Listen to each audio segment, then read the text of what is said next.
ನಮಸ್ಕಾರ, welcome to YoYo TV Kannada. ಮನೆಗೆ ತಿಳಿಯೋಣ ಟಾಪ್ 5 ಕರ್ನಾಟಕ ಪೊಲಿಟಿಕಲ್ ನ್ಯೂಸ್ಗಳನ್ನ.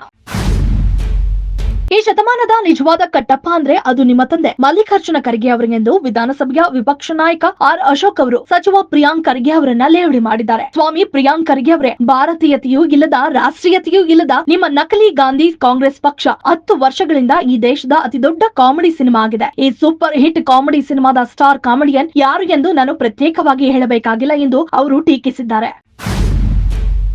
ಅಹಿಂದ ವರ್ಗದ ನಾಯಕರಾಗಿರುವ ಸಿದ್ದರಾಮಯ್ಯ ಅವರೇ ಮುಂದಿನ 3.5 ವರ್ಷ ಮುಖ್ಯಮಂತ್ರಿಯಾಗಿರುತ್ತಾರೆ ಎಂದು ನಗರಾಭಿವೃದ್ಧಿ ಸಚಿವ ಬೈರತಿ ಸುರೇಶ್ ಅವರು ಹೇಳಿದ್ದಾರೆ. ಸಿದ್ದರಾಮಯ್ಯ ಮುಖ್ಯಮಂತ್ರಿಯಾಗಿ ಇರುವವರೆಗೆ ನಾವೆಲ್ಲರೂ ಸೇರಿ ಅವರ ಕೈ ಬಲಪಡಿಸಬೇಕು. ಈ ರಾಜ್ಯದಲ್ಲಿ ಇರುವ ಪ್ರತಿಯೊಬ್ಬರು ಒಂದೇ ಎಂಬುದು ಸರ್ಕಾರದ ಉದ್ದೇಶ. ಸಿದ್ದರಾಮಯ್ಯನವರ ದೃಷ್ಟಿಯಲ್ಲಿ ಎಲ್ಲರೂ ಸಮಾನರು. ಯಾವುದೇ ವ್ಯಕ್ತಿ, ಸಮಾಜ, ಧರ್ಮದವರು ಸರ್ಕಾರದ ದೃಷ್ಟಿಯಲ್ಲಿ ಒಂದೇ. ಹಲವು ಶಾಲೆ, ಹಾಸ್ಟೆಲ್ಗಳನ್ನ ನಿರ್ಮಾಣ ಮಾಡಿದ ಕೀರ್ತಿ ಸಿಎಂ ಸಿದ್ದರಾಮಯ್ಯನವರಿಗೆ ಸಲ್ಲುತ್ತದೆ ಎಂದು ಬೈರತಿ ಸುರೇಶ್ ಅವರು ತಿಳಿಸಿದ್ದಾರೆ.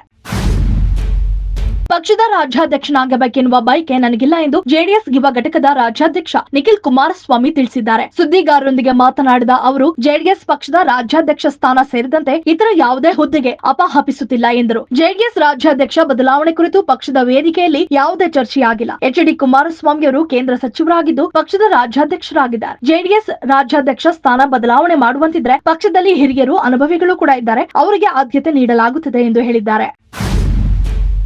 ಕರ್ನಾಟಕಕ್ಕೂ HMPV ವೈರಸ್ ಕಾಲಿಟ್ಟಿದೆ ಎನ್ನಲಾಗಿದ್ದು, ಬೆಂಗಳೂರಿನಲ್ಲಿ 8 ತಿಂಗಳ ಮಗುವಿನಲ್ಲಿ ಸೋಂಕು ಪತ್ತೆಯಾಗಿದೆ. ಈ ಹಿನ್ನೆಲೆ ರಾಜ್ಯದಲ್ಲಿ ಆರೋಗ್ಯ ಇಲಾಖೆ ಅಲರ್ಟ್ ಆಗಿದ್ದು, ಆರೋಗ್ಯ ಇಲಾಖೆ ಅಧಿಕಾರಿಗಳ ಜೊತೆ ಸಚಿವ ದಿನೇಶ್ ಗುಂಡೂರಾವ್ ತುರ್ತು ಸಭೆಗೆ ಕರೆದಿದ್ದಾರೆ. HMPV ವೈರಸ್ ಸೋಂಕು ದೃಢಪಟ್ಟಿರುವ ಮಗುವಿಗೆ ಜ್ವರ ಬಂದ ಕಾರಣ ನಗರದ ಖಾಸಗಿ ಆಸ್ಪತ್ರೆಗೆ ದಾಖಲಿಸಲಾಗಿತ್ತು. ರಕ್ತ ಪರೀಕ್ಷೆ ಮಾಡಿಸಿದಾಗ HMPV ವೈರಸ್ ಲಕ್ಷಣ ಇರುವುದು ಪತ್ತೆಯಾಗಿದೆ. ಆದರೆ ಈ ಬಗ್ಗೆ ಆತಂಕ ಪಡುವ ಅಗತ್ಯವಿಲ್ಲ ಎಂದು ಆರೋಗ್ಯ ಇಲಾಖೆ ಹೇಳಿದೆ.